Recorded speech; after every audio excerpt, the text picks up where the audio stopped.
E aí só batia o alerta do Datadog, tipo, volume de requisições massivo. Uma hora pra outra eu falava, o que tá acontecendo, gente? Costumam brincar que o Thiago é um DDoS ambulante. Ele tem 5 milhões e meio de seguidores. Se ele pegar uma hora que tem 10% vendo os stories, colocar uma arrasta pra cima e colocar, 100 mil pessoas, como que a gente se prepara pra isso? Tipo, não dá tempo do auto-scaling atuar, sabe? Muito difícil lidar com isso e foi algo que a gente masterizou aqui no Grupo Primo de tanto apanhar.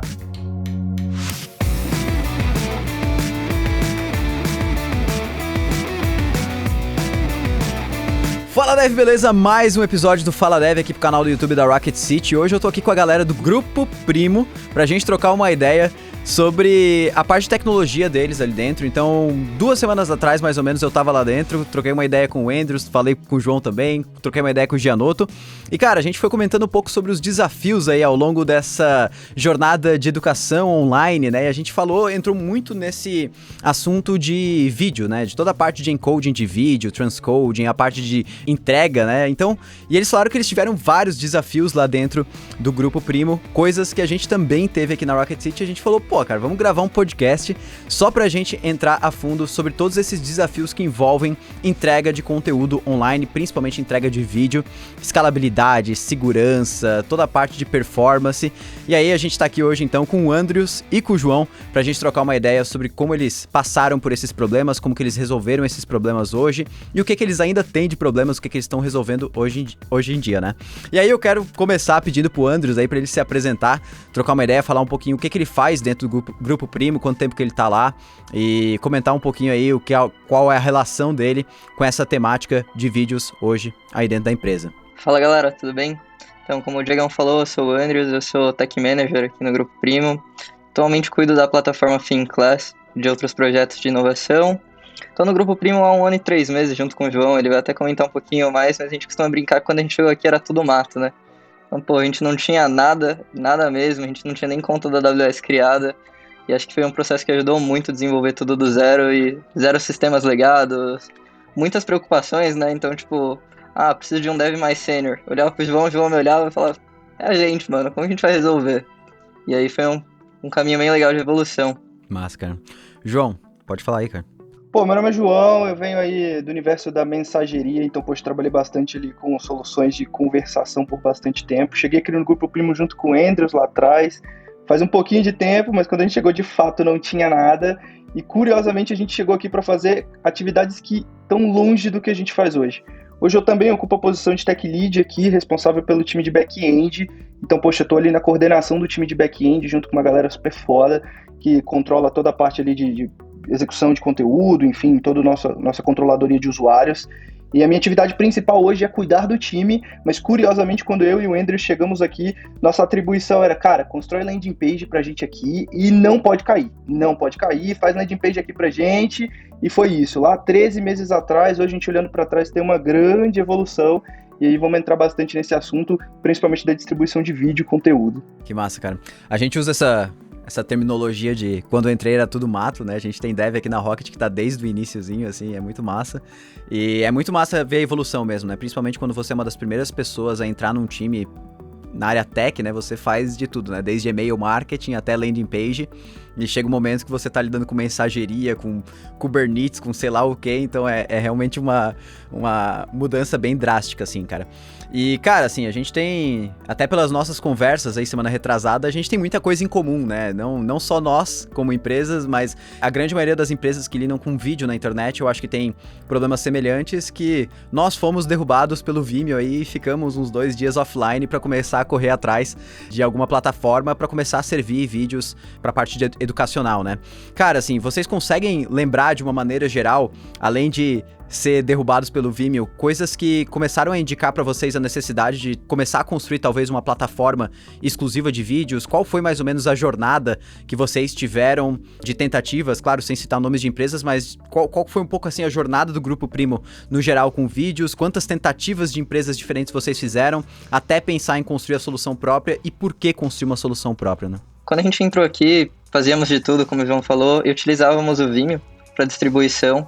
Então, o nosso core business, assim como o de vocês, é a distribuição de conteúdo, de educação pela internet, então a gente precisa de um player de vídeo decente.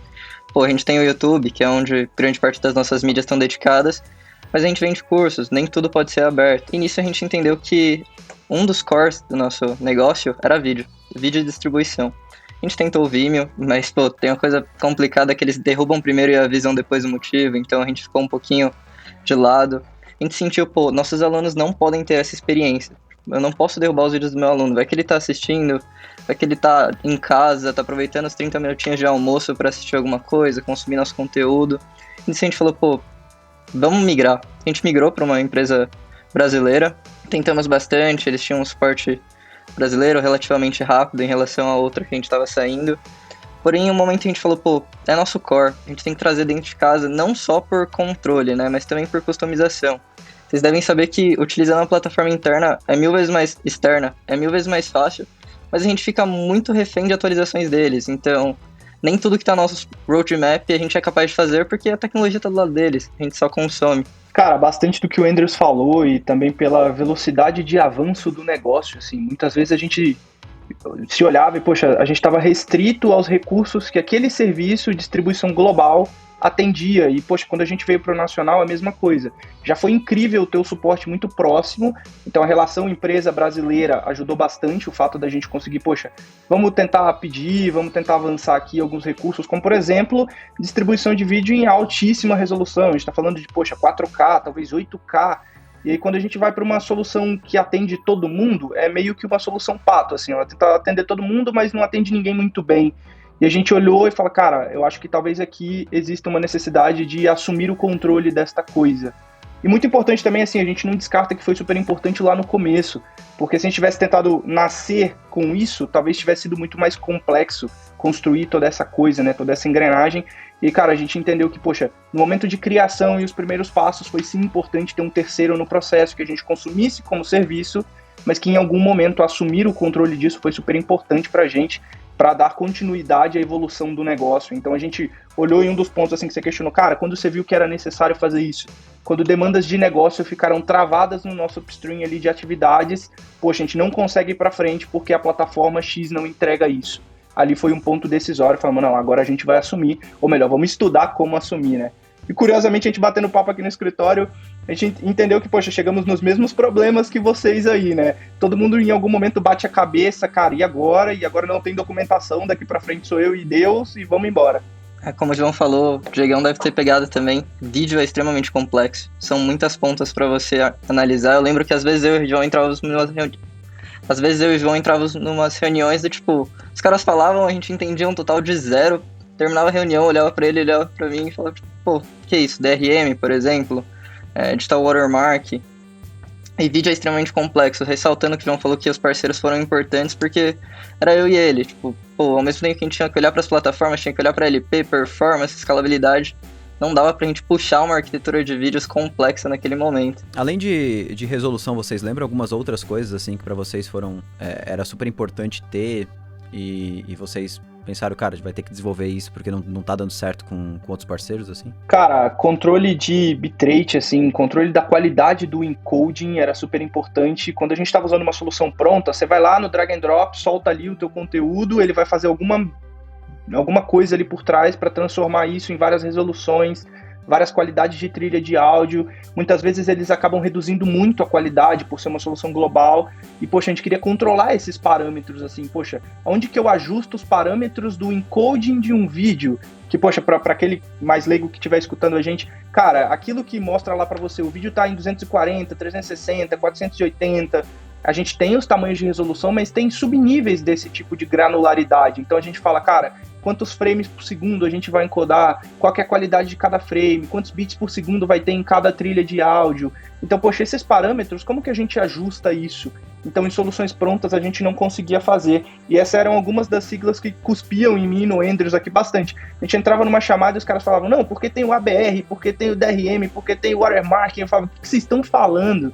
Não sei nem para onde está indo. Na camada de front, por exemplo, a gente vai utilizar uma solução externa, eles te dão um embed. Você vai colocar um embed na sua plataforma e, para nós, assim como a Rocket estamos mirando um exemplo de distribuição de vídeo tipo uma Netflix, a gente não pode jogar um embed lá. A gente tem que melhorar a qualidade. Indo um pouquinho mais a fundo que o João falou, para quem tá ouvindo, a gente não tem muita familiaridade com vídeo. Você consome um vídeo no seu front-end, você vê lá as qualidades de tela, Você pensa que é um vídeo em 720p, um vídeo em 240, seleciona um vídeo, por exemplo, 10 fragmentos a cada segundo. Então um vídeo de 10 minutos pode ter 5.000 arquivos, que a gente tem que tratar 5.000. E é 5.000 em 240p, 5.000 em 360p, 5.000 em 720p. É ultra complexo, sabe? Então trazer isso pra dentro de casa foi algo custoso, oneroso, mas que provou valendo a pena. Não sei se vocês lembram quais foram, talvez, os primeiros passos para vocês começarem a entender essas siglas, porque eu lembro que quando aconteceu com a gente tudo isso, e eu comecei a correr atrás, assim, eu encontrei, vamos lá, 3 tipos de solução. A gente tem esse tipo de solução tipo Vimeo, onde entrega tudo sem você conseguir ter nenhum tipo de configuração em cima. A gente tem outras soluções, que aí estão, por exemplo, um AWS Elemental Media Convert, onde você já tem um pouco mais de habilidade de mexer em taxa de bitrate, conseguir controlar a taxa de áudio, conseguir controlar se é HLS, se é Dash, tamanho de segmento, ou seja, você já consegue ter um pouco mais de flexibilidade. E existe um terceiro nível onde você basicamente faz tudo, né? Pega um FFmpeg da vida, cria tudo do zero. Eu acredito que vocês devam ter passado pela jornada de testes em todos eles. A gente começou fazendo testes diretamente, por exemplo, em uma solução tipo um AWS Elemental Media Convert, e percebemos, cara, pô, isso aqui é muito massa, funciona muito bem, mas a precificação da AWS é difícil de tu conseguir entender para onde que ela vai caminhar. Por outro lado, tu tem algo que é, cara, altamente escalável, que tu sabe que dificilmente não vai dar certo, né? Enquanto você faz, por exemplo, algo próprio, né? Usa um FFmpeg da vida, algo que você sabe que talvez vai ser mais barato, mas você não sabe o quanto que escala, você não sabe se vai vir um vídeo 4K de 70 GB e vai derrubar a sua aplicação na hora de conseguir gerar os segmentos, então você não consegue ter tanto, digamos, diminuir a taxa de riscos, né? Então como que foi esse começo para vocês? Como que vocês começaram a estudar? Quais foram as primeiras coisas que vocês tentaram e que vocês falharam, e por onde que vocês começaram a ver que tinha sucesso, cara? Nossa, esse começo foi bem complicado. Eu acho que a gente usou uma técnica muito utilizada por empresas, que é marcar reuniões com várias empresas de DRM. Cada um falava uma coisa, a gente ia juntando, ia conversando, até que um dia fez sentido. Mas vou te falar que esse processo de um dia demorou pelo menos uns 3 meses de várias reuniões, várias soluções. DRM é algo complexo, para quem não sabe, é Digital Rights Management, é como a gente guarda os direitos de um vídeo. Então, se você tentar printar uma tela da Netflix, vai ficar tudo preto. É basicamente uma criptografia de hardware. Mas até fazer sentido como a gente implementa essa criptografia, quais os riscos associados, demorou muito tempo. Sobre a escala da solução de vídeo, depois de um complemento mais um pouco, é justamente isso. A gente pode fazer tudo na mão com FFmpeg, mas pô, um vídeo de 4K, como você falou, pode derrubar uma aplicação. E aí pode deixar o servidor lento, a gente vai ter que ter uma equipe. Abrindo um pouco do que a gente usa a Media Convert, mas a gente usa a Media Package na ponta, não sei se você conhece, mas é um Just-in-Time Packager, é algo que a gente consegue controlar todo o encoding na borda. É algo caro, sendo bem sincero, até para AWS com os descontos fica mais caro, mas é um controle adicional, então a gente pode mudar as qualidades direto na ponta, sem precisar reencodar o vídeo. A gente pode aplicar um DRM direto na ponta, sem precisar encodar novamente o vídeo. Imagina que na Rocket também vocês têm um volume massivo de vídeos. Então se a gente for reencodar isso, dá uns $5.000 para reencodar, e aí se depois sair uma qualidade nova, mais $5.000 para reencodar. Ah, quero mudar o codec, mais $5.000 para reencodar. Eu acho importante, até como o João fez antes, cara, para quem tá ouvindo a gente e talvez não esteja entendendo, o processo que a gente fala de encoding é basicamente pegar um vídeo, né? Pensa lá, a pessoa que não tem conhecimento nenhum de vídeo, quando você vai subir um vídeo pro YouTube, você vai lá e sobe um vídeo, sei lá, 1920 por 1080. O que o YouTube faz? Ele pega esse vídeo e quebra ele em resoluções. Então a gente tem lá 240, ou 144, acho que hoje é a menor, né? 144, 240, 360... Tem várias resoluções, pode chegar até 4K, 8K o YouTube hoje ele... E além disso, que nem o João tinha falado hoje, ele divide cada pedacinho desse em segmentos. Então, segmentos ali, um escolhe em segmentos de 4, 5, 6 segundos. Isso depende muito do negócio da pessoa. Por que esses segmentos são dessa forma? Por que separar o vídeo em segmentos? Porque assim, quando a pessoa está assistindo o vídeo, né, a gente consegue medir a velocidade de conexão da pessoa e começa a carregar um segmento de uma resolução diferente, baseado se a pessoa tem mais acesso à internet ou não. Mas ter esses segmentos permite a gente fazer outras várias coisas de segurança e tudo mais, que a gente vai falar mais pra frente. Mas toda vez que a gente falar processo de encode, né, encodar o vídeo, é basicamente esse processo todo. O famoso ABR, né, Diogão? Auto Bitrate Ratio, se não me engano, que é onde você seleciona a qualidade. O navegador faz isso, né? E aí tem mais desafios envolvidos. Tipo, boa parte de quem tá ouvindo a gente não sabe, mas o custo mais alto que a gente tem é banda. Então a gente tem que entregar esse vídeo para os usuários. Então como a gente deixa a banda mais barata? Vou dar um exemplo aqui. A gente pode ter CDNs no Brasil para entregar mais rápido para a pessoa. Pensa, a ponta, o servidor está mais perto da pessoa, vai chegar mais rápido. Mas ao mesmo tempo os custos de banda no Brasil, como um todo, AWS Brasil, são muito mais altos. Chegam a ser 5 vezes maiores no Brasil do que usar o North Virginia. Então, vamos fazer um segmento menor, que o tamanho do arquivo vai ser menor. Vamos distribuir na ponta de North Virginia, dos Estados Unidos, que o custo de banda é menor. Deixando o segmento menor, mesmo que tenha uma latência maior, a pessoa vai baixar rápido esse arquivo. E como é um arquivo de vídeo que vai ter um buffer pré-carregado, então nunca vai carregar na hora, a gente vai pré-carregar, a gente entende que é mais fácil distribuir por fora. Tem várias nuances que ao projetar uma arquitetura assim você vai se deparar, e tem que sempre colocar o lápis na frente de tudo, né? Colocar as contas, ver quanto você vai gastar, porque, olha, não sei quantos teras a Rocket tá consumindo agora, mas é bastante coisa. Cara, é muito louco isso aí, tipo, pra quem tá ouvindo a gente falando, nossa senhora, mas tem que mexer isso tudo, cara, não é só carregar um vídeo lá, solta o vídeo lá e o vídeo vai rodar, pô, o YouTube funciona assim. E, cara, o nível de abstração que algumas soluções começam a chegar, poxa, a Rocket chega hoje em um nível de entrega de conteúdo altíssima, a gente também chega do lado de cá, um nível de entrega de conteúdo super altíssimo, e pra controlar essa qualidade, para um usuário na ponta, poxa, pensa assim, você tem aquela sua tia que gosta de sentar lá, ela assiste o vídeo e ela fala, nossa, mas isso aí tá meio borrado, não tá não? Na Globo não fica assim, não fica borrado assim.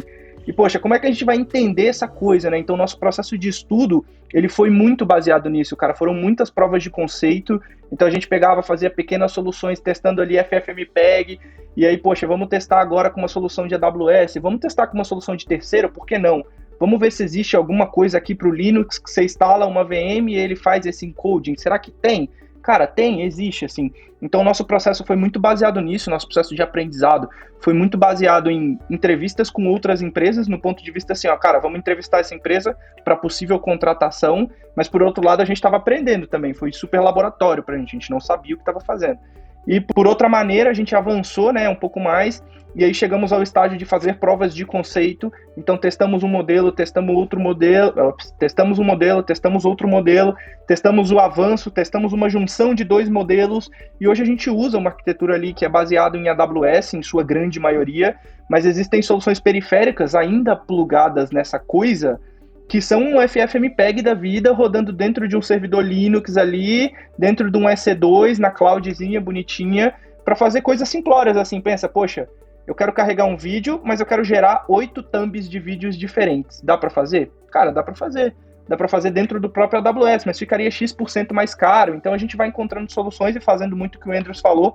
Coloca na ponta do lápis, testa, faz umas provas de conceito, descobre a mais rentável e, poxa, vamos aplicar ela e vamos ver se funciona bem. E a gente chegou no modelo que hoje de fato funciona, aberto a melhorias, tem várias melhorias ali que a gente sabe que podem acontecer, mas que, poxa, hoje já funciona super bem na nossa camada de distribuição. Cara, uma curiosidade, cara, vocês chegaram a testar, a criar alguma prova de conceito baseada em serverless? O que vocês tiveram, se sim, vocês tiveram algum tipo de resultado nisso? Não? Cara, não chegamos a avançar com o processo de encoding em si, em serverless.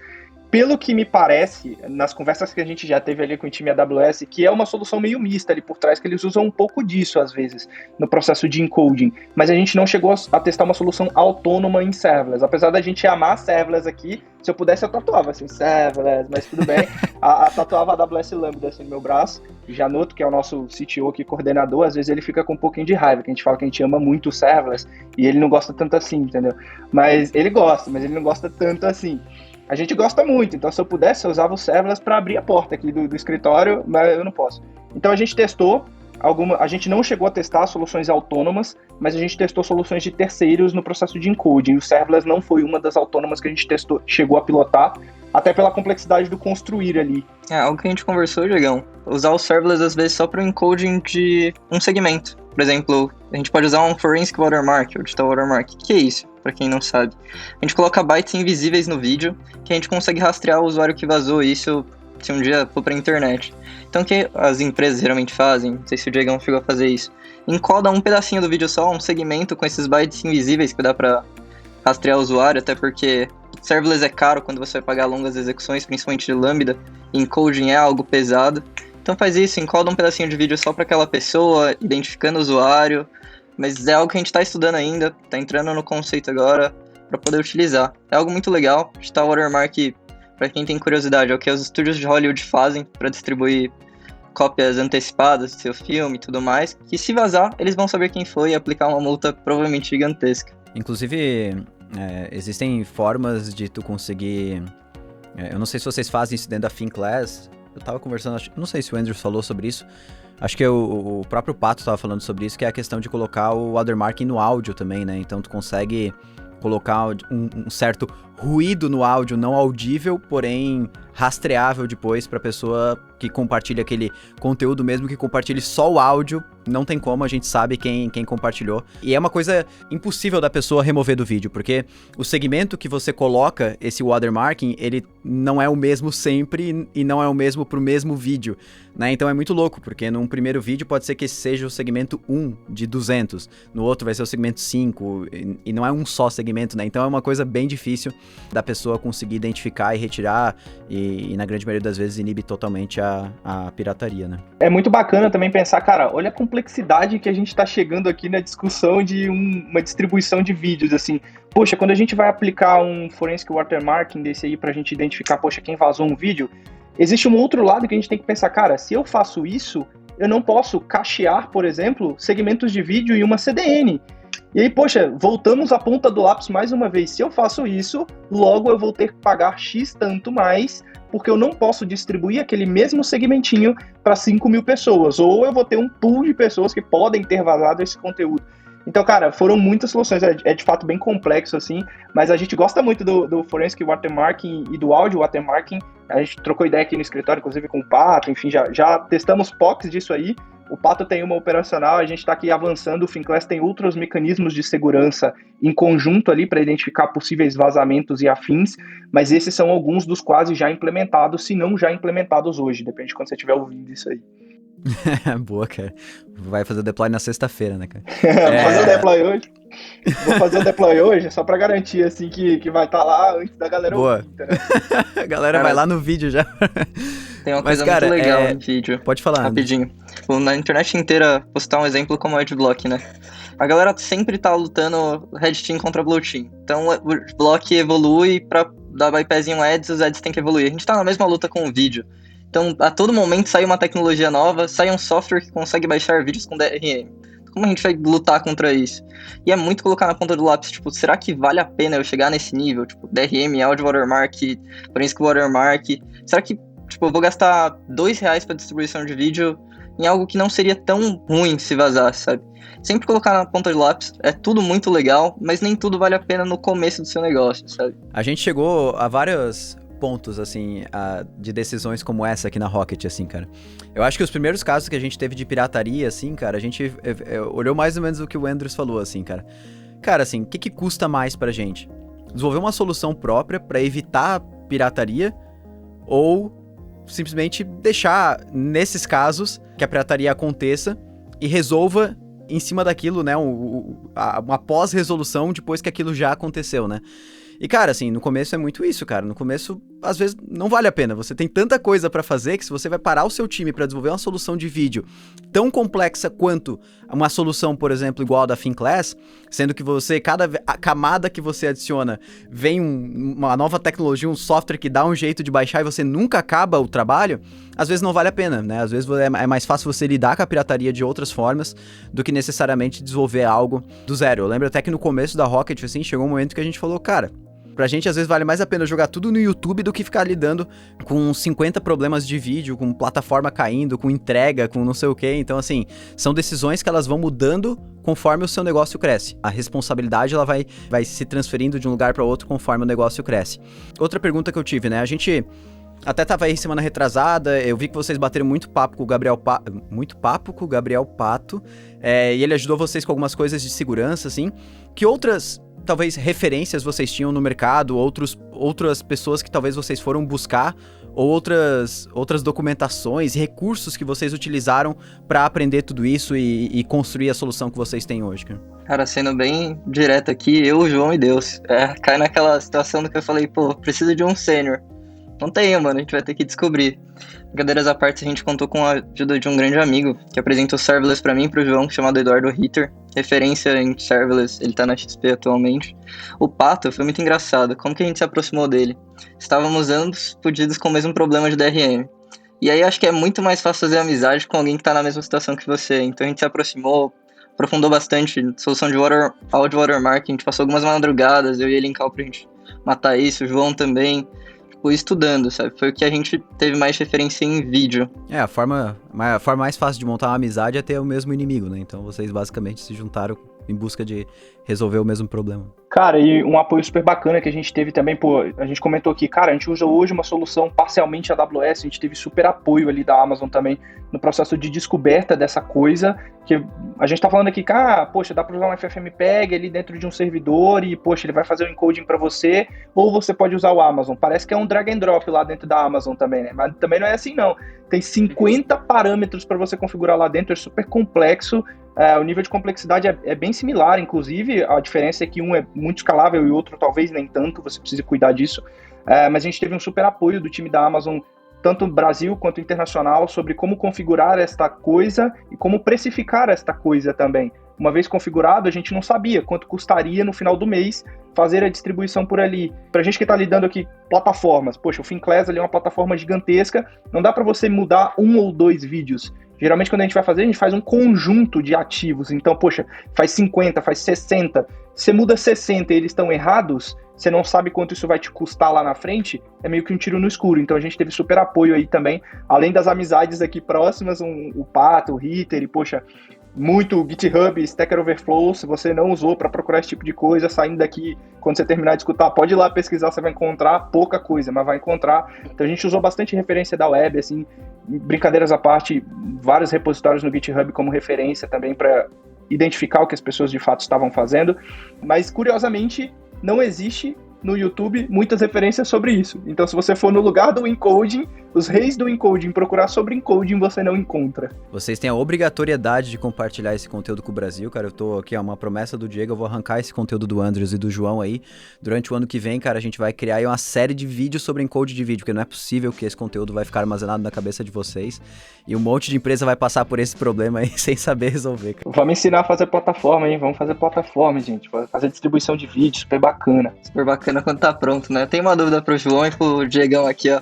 Eu sei que a minha resposta foi ficar puto, mas quero saber de vocês. Qual que foi a reação de vocês no primeiro momento que vocês descobriram que vazou um conteúdo? Porque eu vou falar, na moral, foi o dia que eu dormi mais... Um dos dias que eu dormi mais puto. Tipo, mano, puta trampa pra fazer funcionar, o cara vai lá e vaza tudo. Me conta qual que foi a reação de vocês. Cara, no nosso caso, cara... Ele tá com um pouco de raiva pra falar assim, ó. Sente o peso na voz, assim. Cara, eu acho que não é raiva. Eu acho que sim, cara. Eu acho que sim, assim. Eu acho que, como eu era a pessoa que sempre teve à frente dos vídeos ali, existem tipos de dores, né? Essa dor de vazamento de vídeo, ela é a dor que eu falo que é o soco no estômago, né? Você sente a dor com o estômago, você não sente a dor nem física, nem nada. É aquele soco de tipo, pô, você trabalhou, gravou e a pessoa foi lá e colocou num... A pessoa mais descarada ainda, né? Ela não simplesmente entrega de graça, ela ainda cria um curso no Mercado Livre e vende por, sei lá, R$100. E tem gente que compra ainda, né? Então, teve vários momentos disso e a minha reação, ela foi mudando com o tempo. Num primeiro momento, cara, quando a Rocket City ela era basicamente 100%, a pessoa entrou ali, ela tem acesso ao conteúdo em vídeo técnico a mais, não nada fora isso, né? Nenhum ecossistema por volta. A reação, ela era de, porra, cara, trabalhei pra caramba nisso e, sabe, dá vontade de não gravar mais nada e, cara, que se exploda, vou fazer outra coisa porque eu nem precisava estar fazendo isso que eu tô fazendo. Mas com o tempo, assim, quando a gente entendeu que o conteúdo prático, na verdade, ele era o conteúdo em vídeo prático, ele era uma das coisas que a gente entregava em meio a muitas outras coisas, comunidade, fórum, toda ajuda, mentoria, toda navegação que a gente entrega, a gente começou a sentir menos e começou a entrar nesse ponto de, cara, quanto vale a gente se preocupar com isso em relação ao que a gente vai desprender de tempo, de esforço, de psicológico, de emocional, de custo para conseguir desenvolver algo, para combater isso. Então a gente foi tomando decisões diferentes. como eu falei antes lá, o negócio vai crescendo, vai mudando as suas preocupações sobre os mesmos assuntos e até que chegou no momento que a gente começou a se preocupar mais, né? Cara, foi muita a nossa reação aqui. Eu enxergo muito hoje do Grupo Primo na sua fala, Diego. Cara, a gente mudou muito as nossas diretrizes com o tempo, diretrizes no sentido como tratar esse tipo de coisa. A primeira vez que aconteceu sobre os nossos serviços, plataforma, que, poxa, a gente tem um grupo ali, né, e mandaram lá no grupo, falaram, gente, vazou conteúdo aqui. E, cara, assim, eu imagino que o Andrews tenha tido a mesma reação. Eu acho que eu tava fazendo alguma coisa na rua, assim, eu só parei. Eu fiquei parado, eu tô levando uns 5 minutos, assim, pra tentar entender. Falei, pera, quanto vazou primeiro, antes de tudo? Vazou tudo ou vazou um conteúdo? E, poxa, a gente conversou bastante com relação com o Thiago também. Poxa, primo, o que a gente faz nessa circunstância, cara? Poxa, pra onde a gente vai aqui? E ele deu muito norte nesse sentido. Cara, isso vai acontecer, é inerente ao teu negócio. Uma vez que você ganha proporção, as pessoas vão começar a olhar mais para você, e da mesma forma como você atrai desejo, você atrai aquilo que é ruim também. Então a gente atrai esse tipo de pessoa que faz isso, e poxa, se você faz isso, cara, por favor, não faça, mas a gente atrai esse tipo de pessoa, e a gente aprendeu a lidar no sentido, não se importe tanto com isso, existe um departamento para cuidar disso, o jurídico vai atrás de resolver esse tipo de coisa. A nossa atividade aqui é outra, a nossa atividade é garantir o funcionamento, é gravar, é criar, é promover, e também em relação a todo o ecossistema que essa coisa permite. Então não é só um arquivo de vídeo, poxa, toda a experiência de entrar ali, de assistir, além disso, acima disso, a experiência no processo de entrega. Então cada vez que você entra vai ter um conteúdo novo. Você vai ficar lá procurando um vídeo novo toda vez na internet? Não vai, cara, vamos falar sério, não vai, é tão baratinho. É mais fácil você entrar lá e o senso assistir. de pertencimento, né, cara? Tipo, as pessoas, elas, com o tempo, assim, ainda mais, pô, é super barato participar de uma FinClass, da Rocket City hoje em dia, né? Muito acessível. E as pessoas que simplesmente recorrem a encontrar o conteúdo online de outras formas, elas perdem totalmente o senso de pertencer a alguma coisa, né? Pertencer a algo que tá tendo conteúdo novo, que tá tendo mentoria, que tá tendo ajuda, né? As lives, então ela perde toda essa experiência. Assim, a nossa maior preocupação com pirataria, até estendendo a resposta, Andrews, nunca foi o conteúdo estar no ar, cara. A nossa maior preocupação com a pirataria era a pessoa que assistia o conteúdo pirata, não tinha toda a experiência, falava que estudava na Rocket City e ia pras entrevistas com conhecimento bosta, sabe?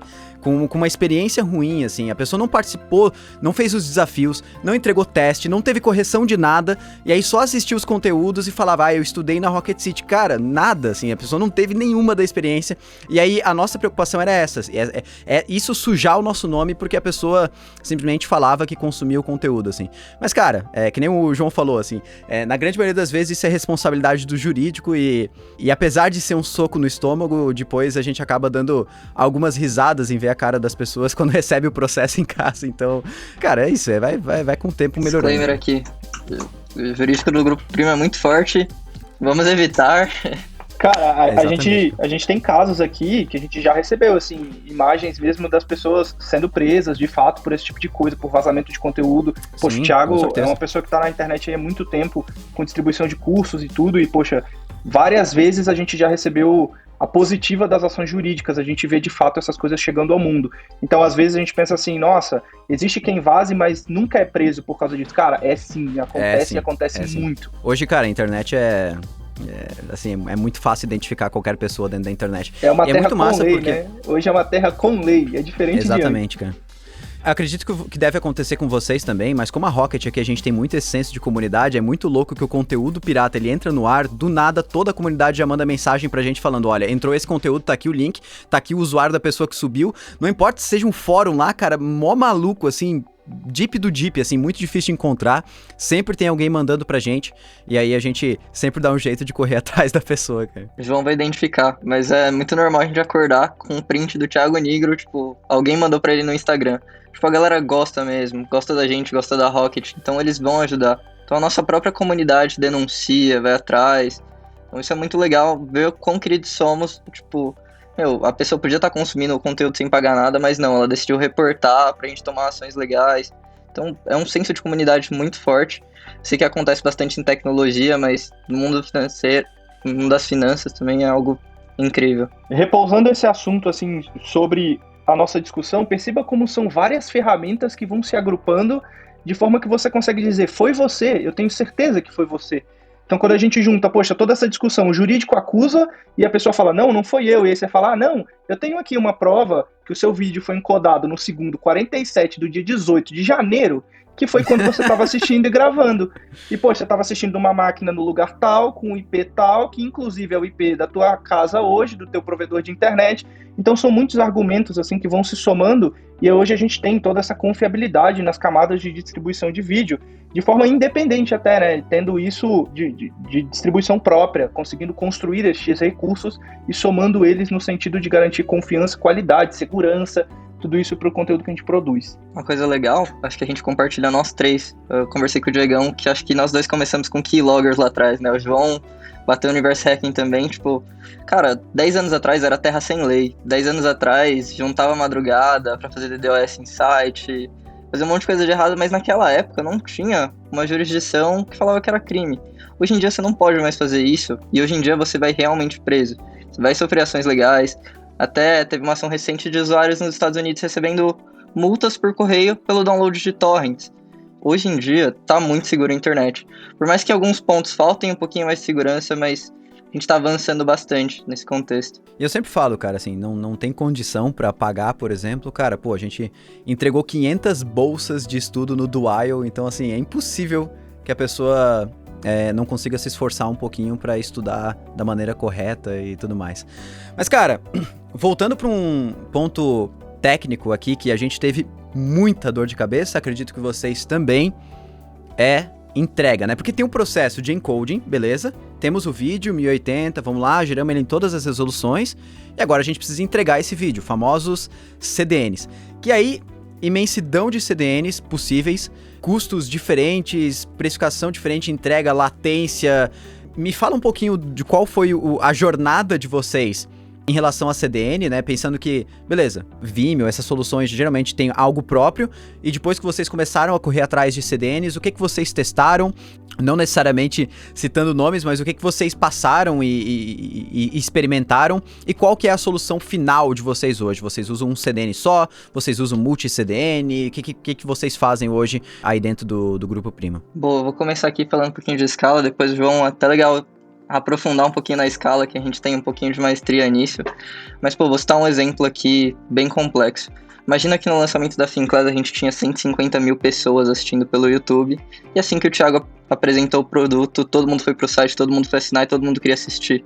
Como que a gente distribui Finclass para 100 mil pessoas simultaneamente? Então, como que a gente entrega tudo isso de banda? A gente passou por alguns produtos, como você falou, Vimeo, outras empresas que a gente consumiu de externas, a gente não precisava se preocupar com isso. Não precisa nem pensar nisso, já tá coberto lá, eles já devem ter pensado em alguma coisa. Mas chegando na nossa CDN, a gente estudou um pouquinho a Akamai, mas a gente bateu o martelo no CloudFront da Amazon. Por que o CloudFront? Ele comunica de graça com serviços internos, então a gente tem um bucket onde a gente guarda nossos vídeos, ele comunica de graça, ele tem várias regiões, ele tem vários edge locations, e a gente entrou naquela discussão, será que vale a pena a gente entregar do Brasil esse conteúdo? Porque é muito mais caro, é 5 vezes mais caro, e a gente volta lá, pô, vamos entregar dos Estados Unidos, vamos diminuir os segmentos para o primeiro loading ser um pouquinho mais rápido, e a partir do momento que ele já começou a carregar, ele não vai sentir nenhuma diferença. Agora tá um pouquinho na Amazon, então eles controlam via CloudFront, a gente tem configurações de cache também, para melhorar nossos custos, melhorar também a latência dos usuários, mas escala é algo que a gente sofre bastante aqui dentro. Voltando ao lançamento da Finclass, João pode aprofundar um pouquinho nos problemas que a gente teve nisso. Cara, hoje a nossa solução, então, como o Andrews falou aí, é uma solução que repousa ali sobre a suíte AWS de cloud. A gente está usando o CloudFront na ponta e, poxa, uma suíte super distribuída. E um ponto a se refletir aqui, o Andrews falou, pô, distribuir do Brasil é 5 vezes mais caro. Para você que está escutando, pode não fazer muito sentido. Você fala, pô, por que é 5 vezes mais caro? Cara, existe um custo associado a guardar estes arquivos aqui e guardar esta volumetria de arquivos. A gente está falando de muitos terabytes de arquivos de vídeo. Pensa, a gente pega um arquivo, divide ele em 6 arquivos diferentes em infinitas partes. E, poxa, guardar isso aqui tem um custo mais caro, por quê? Porque a disponibilidade de recursos aqui é menor do que lá fora. Então, por isso aqui é muito mais caro para a gente guardar essa camada de conteúdo. Então, a gente resolve com as soluções iguais ao Andrews falou ali. Poxa, a gente faz cache dessas coisas. Uma pessoa que assistiu um segmento de vídeo, poxa, ele pode assistir a este mesmo segmento. Uma outra pessoa pode assistir a esse mesmo segmento, solicitando da mesma localidade. E aí começa a ser a discussão, né? A gente discutiu muito aqui, eu e o Andrews. Cara, a gente vai botar aqui, vai botar lá fora, mas por que não? Porque aqui tem tantos pontos de distribuição. Muitas vezes você pode estar se perguntando, tá, não vem tudo de um lugar? Não vem tudo do mesmo lugar. Às vezes a gente tem uma CDN, né? Poxa, uma Content Delivery Network, ela tem muitos pontos de distribuição em determinadas localidades. Quanto maior o número de pontos de distribuição, mais confiável, e quanto mais próximo estiver da sua localidade, se tiver uma CDN na minha rede local, se ela estiver conectada à minha rede local, vai ser super rápido, concorda? Vai estar, para mim, em LAN. A gente discutiu muito quantos pontos de distribuição existiam, qual que era o balanço entre essas coisas, era conveniente deixar aqui, deixar lá fora, e acabou hoje a nossa solução, né, da forma como ela está desenhada hoje, que pode ser diferente quando você estiver ouvindo. É uma solução que está distribuída aqui no CloudFront e ela está lá fora. E, poxa, para lidar com esse volume aí, agora me atendo ao ponto da volumetria, cara, esse aí talvez seja um dos grandes desafios que a gente já encontrou aqui no Grupo Primo, segurar um volume massivo de requisições. E, além disso, como segurar um volume massivo de requisições não preditivo? Você fala, beleza, lá na empresa que eu trabalho, eu também seguro 150 mil requisições por segundo, é tranquilo, a gente faz isso aí com o pé nas costas. Você, de fato, faz. Quando você sabe, né, quando vai abrir o carrinho, quando vem uma Black Friday, para você ir lá escalar a sua aplicação para suportar. Agora, quando você não sabe quando vem esse volume? É muito curioso pensar isso. E aí você pode estar pensando, vem algum cenário aí, Diego, na sua cabeça de um volume não preditivo de requisições? Cara, para vídeos, aqui na Rocket a gente sempre teve um modelo muito baseado em lançamentos, né? Então a gente sabia quando que vinha a volumetria, então a gente já se preparava um pouco melhor. Mas, cara, assim, como toda empresa, como toda startup, sempre tem aquele momento que a gente esquece disso, assim, cara.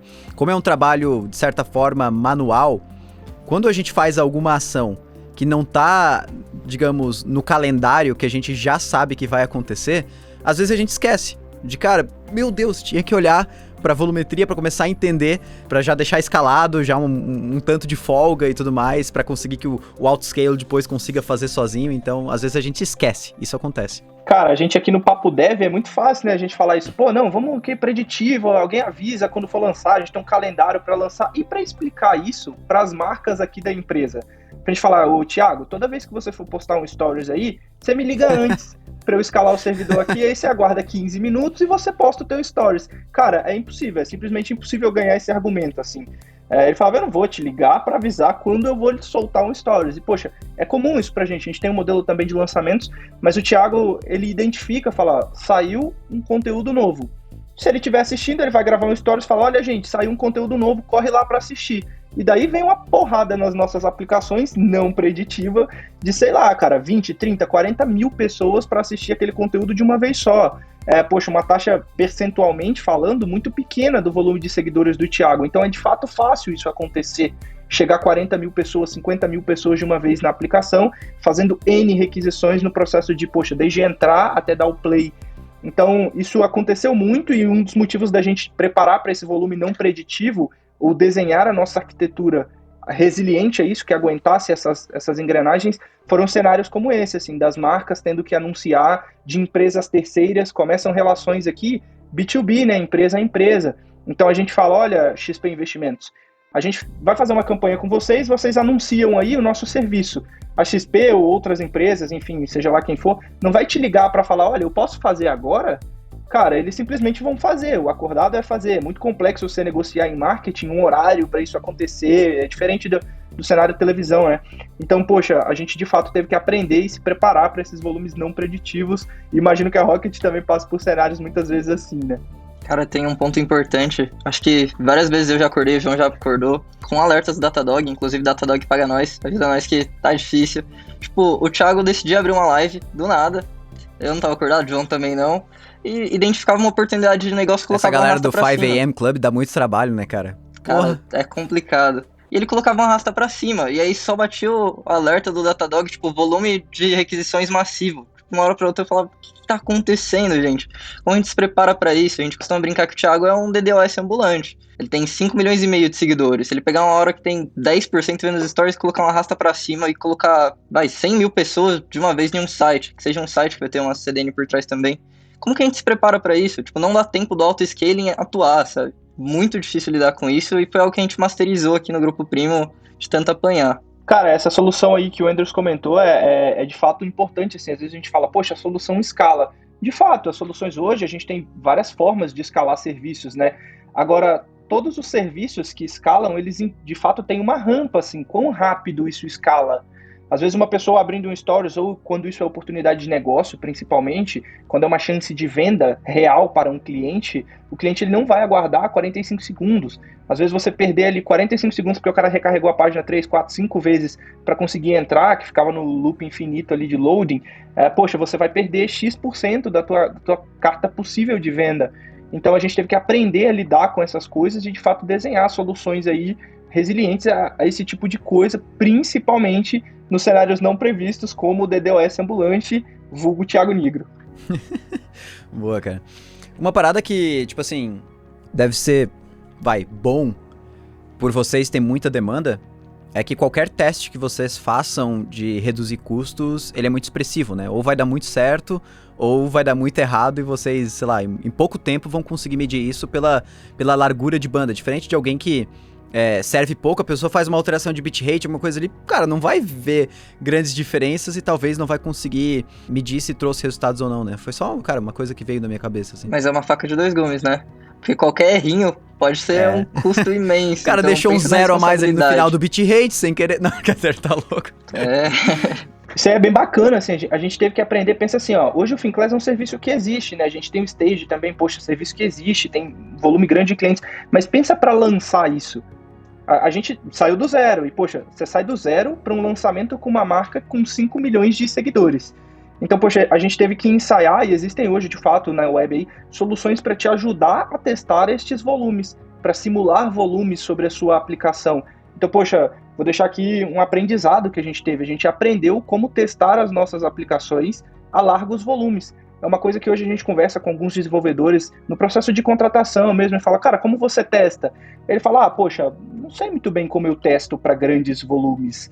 O cara geralmente ele testa, sei lá, ele faz 50, 100 requisições em loop ali num códigozinho que ele montou, mas isso de fato não é um teste real, assim, você precisa testar com vários headers, você precisa checar com vários tipos de user agent diferentes. Uma das soluções que a gente usou aqui, vou deixar só um asterisco aqui, a gente usou uma solução da web chamada Taurus, ela é open source, então você consegue simular ali um volume gigantesco de requisições, só depende da capacidade da tua máquina e da tua rede para esse tipo de teste expressivo. A gente testou ali lançamentos com quase 2 milhões de pessoas no pipeline simultaneamente, para garantir que de fato ele aguentaria no dia D, lá no dia X, dessa execução. Então, poxa, foi um aprendizado. Aprender a testar. Para você que está partindo aí os teus serviços hoje, fala, cara, eu vou testar para ver quantos acessos isso aqui aguenta e aonde vai abrir o bico, né? Esse processo de aprendizado foi muito pra gente aprender isso. Cara, não foi no primeiro teste que tudo deu certo. E a gente teve que aprender a identificar aonde estava dando errado. Então a primeira coisa que deu errado e, poxa, ficou tudo vermelho lá nos painéis foi banco de dados. O primeiro lugar que ficou vermelho, explodiu tudo, foi o database e falou, cara, esse volume de conexões aí eu não aguento, te vira aí como você vai reutilizar isso, garantir boa qualidade, reuso, sei lá. Então um dos lugares que explodiu foi lá, outro lugar que explodiu, volumetria de logs, às vezes tua aplicação registra tanto log que vai te gerar, sei lá, 2 GB, 3 GB de log por segundo, cara. Onde você vai estocar tudo isso? Teu serviço de log aguenta? A aplicação estava saudável, mas os logs não estavam mais, e aí crashou tudo, porque você não conseguia monitorar. Então, foi várias coisas que a gente aprendeu assim, testando e aplicando volumes. É um aprendizado que eu deixo, poxa, você está construindo hoje, teste tua aplicação para um volume estimado, e às vezes 3, 4 vezes o volume estimado de acesso. Quer saber mais um problema que a gente teve? Acho que na Rocket você superou um pouquinho menos, mas a gente ia lançar a Finclass, a gente sabia, o custo de distribuição por tera é X. Mas como que a gente vai estimar quantos teras a gente vai transmitir por mês? Tipo, cara, eu não tenho ideia. Quanto que essa pessoa vai assistir? A gente não tinha benchmark nenhum no mercado. Hoje é fácil, olhando no retroativo, pega o número de usuários ativos, multiplica uma média. Mas, pô, a gente transfere mais 100 teras de dados por mês e lá a gente não tinha nenhuma ideia. Então, muitas vezes o Thiago pedia uma estimativa pra gente. Quanto você acha que vai gastar na solução interna contra a externa? Até pra definir custo, né, cara? Exato, e tipo, você não tem ideia disso. É muito uma black box. Acho que vale a pena fazer uma série de vídeos em coding e vídeo na Rocket, porque, cara, que problema. 2022, galera. 2022 vai acontecer. A gente vai correr atrás disso, vai fazer uma série Grupo Primo, mais Rocket City, mais Gabriel Pato, mais sei lá quem. Vamos fazer, tem que sair isso aí, tem que sair. Galera, cara, até uma curiosidade, assim, quanto tempo do day one até vocês dizerem, cara, pô, chegamos numa solução massa pra colocar no ar, assim? Boa, vamos lá. Cara, foi muito difícil, porque um dos problemas que a gente teve na FinClass, a gente tava usando player externo e tudo mais, mas o que travou mesmo, que fez a gente mudar, foi o mobile. Então, a gente lançou um app, e, cara, a gente não pode embedar um vídeo no app, por exemplo. A gente não possibilita o download para reprodução offline, que é o que os usuários utilizam muito. Então, a gente falou, cara, a gente vai ter que fazer, por bem ou por mal, a gente quer dar uma melhor experiência. E aí foram várias madrugadas minhas do João, tipo, estudando. Colocamos uma semana em produção, começamos com alguns vídeos, viu que rodou bem, quebrou algumas coisas, a gente teve que voltar na pipeline, voltar na estrutura de encoding para refazer. E acho que rodou mesmo a partir de julho. Final de julho ali era onde estava a solução final no ar. Óbvio, sempre aberto a melhorias, a gente está sempre melhorando alguma coisa, mas foi onde a gente definiu. Cara, a gente estaria falando aí de um cenário de 5 meses do processo construtivo ali da coisa, então foi de fato bem complexo chegar do zero até ali, né? Mas a gente levou em média 5 meses para chegar em uma solução de distribuição de vídeo, excetuando todo o processo construtivo por trás do serviço. A gente levou em média ali uns 5 meses para conseguir criar toda essa coisa, essa engrenagem, fazer ela funcionar azeitadinha e conseguir colocar o primeiro MVP no ar dessa coisa. Realmente leva tempo, né, cara? Muito teste, como vocês mesmos falaram. Eu lembro que quando a gente tava criando foi mais ou menos algo nessa pegada, assim. E o mais louco é que, assim, não são 5 meses necessariamente de desenvolvimento da mesma solução. É um mês desenvolvendo, indo pra um caminho e vendo que, pá, deu errado. Daí volta, aí um mês indo pra outro, pá, deu errado, volta, daí 3 meses numa solução que realmente deu certo, assim. Então, 5 meses envolvendo, na verdade, muito erro e muita tentativa diferente e muita documentação, muito telefonema, muita coisa que às vezes vocês já soubessem. Se fosse, já sei onde que eu preciso ir, só preciso codar, cara, daí é 2 semanas pra fazer e olha lá, né? Mas, cara, galera, obrigado demais por vocês participarem. Muito massa esse conteúdo, cara. É uma parada que eu tava muito ansioso pra conversar com vocês. Já tinha até falado com o Andrews a última vez que eu fui ali no escritório do Grupo Primo. E, cara, assim, eu tenho certeza que vai clarear muita gente que tá tendo esse problema, porque aquela vez que eu postei o vídeo lá que o Vimeo derrubou a gente, cara, o vídeo bateu 100k de views lá em sei lá quantas, 2 semanas. E então, tipo, muita gente com o mesmo problema, assim. E tenho certeza que isso vai ajudar a clarear muita gente a como talvez procurar e entender quando desenvolver uma solução interna, né? Se você tá sozinho aí como dev na empresa, talvez não vale a pena, talvez é melhor continuar utilizando alguma solução externa. Mas, cara, quero agradecer demais e deixar aberto, caso vocês queiram deixar alguma dica final, alguma rede social. E, cara, obrigado demais pelo papo, foi muito conteúdo técnico, conteúdo de qualidade que realmente as pessoas vão assistir e vão aprender com quem já faz com escala e já faz direito e já passou pelos problemas, assim. Queria agradecer o Diegão pelo papo também, né? Muito incrível, a gente tinha começado no escritório, legal que a gente tá conseguindo distribuir o conteúdo agora. Pra quem quiser tirar dúvida, seguir nas redes sociais é @carvalho.andrews no Insta. Fiquem à vontade para mandar dúvidas de arquitetura de vídeo, ou qualquer dúvida que vocês tiverem sobre o Grupo Primo, inclusive mais um merchan aqui, ó, várias vagas abertas de tecnologia do Grupo Primo, fiquem à vontade para mandar. Cara, eu super agradeço também aí, Diegão, poxa, tanto você aqui, super host do podcast, ensinando a gente como falar aqui, essa galera do dev aí, né, do cenário atrás do código, geralmente não sabe direito como falar, então a gente tá aprendendo aqui também, mas poxa, super obrigado aí por ser o host do podcast, pelo convite e toda a galera da Rocket que tá por trás aqui, super auxiliando a gente também. Hoje a gente já tem uma parceria aqui, né, negócio a negócio, então, cara, super bacana também esse processo construído. E se eu puder deixar uma dica pra galera que tá aí nos ouvindo agora, eu diria, teste bastante, entenda o tamanho do teu negócio e vá testando devagar, não tenha medo de testar, você vai precisar testar, vai precisar dar errado antes de dar certo, você vai precisar fazer muitas vezes, dar para alguém, trocar ideia, então, cara, e se você não entendeu com tudo isso que a gente falou aqui, fica no aguardo sobre essa série de vídeos que vai sair aí, Boa. E certamente você vai entender lá. Poxa, brigadão aí, galera. Tamo junto, cara. A última dica que eu dou é, claro, acessar o Instagram do Andrews. Lá ele tem uma foto de blazer no elevador, lá usando máscara. Vai lá, deixa um like na foto. Já tirei. Cara. Só quebrando o contexto aqui, ó. A última vez que saí com o Diego, ele falou, não te reconheci. Eu falei, putz, Tirei uma melhor, coloquei lá. Não tem mais a Pô, fotinha eu do vi a Blazer. segunda foto, mas não achei que você tinha deletado a primeira, cara. Pô, sacanagem. Mas é isso, Passou, galera. Diegão. Então, perderam a oportunidade. Galera, obrigado de novo pelo papo, cara. Foi incrível, sempre bom trocar essa ideia. E, cara, fica esse super convite pra gente compartilhar mais conteúdo sobre vídeo ano que vem. Valeu, galera. Valeu. Valeu!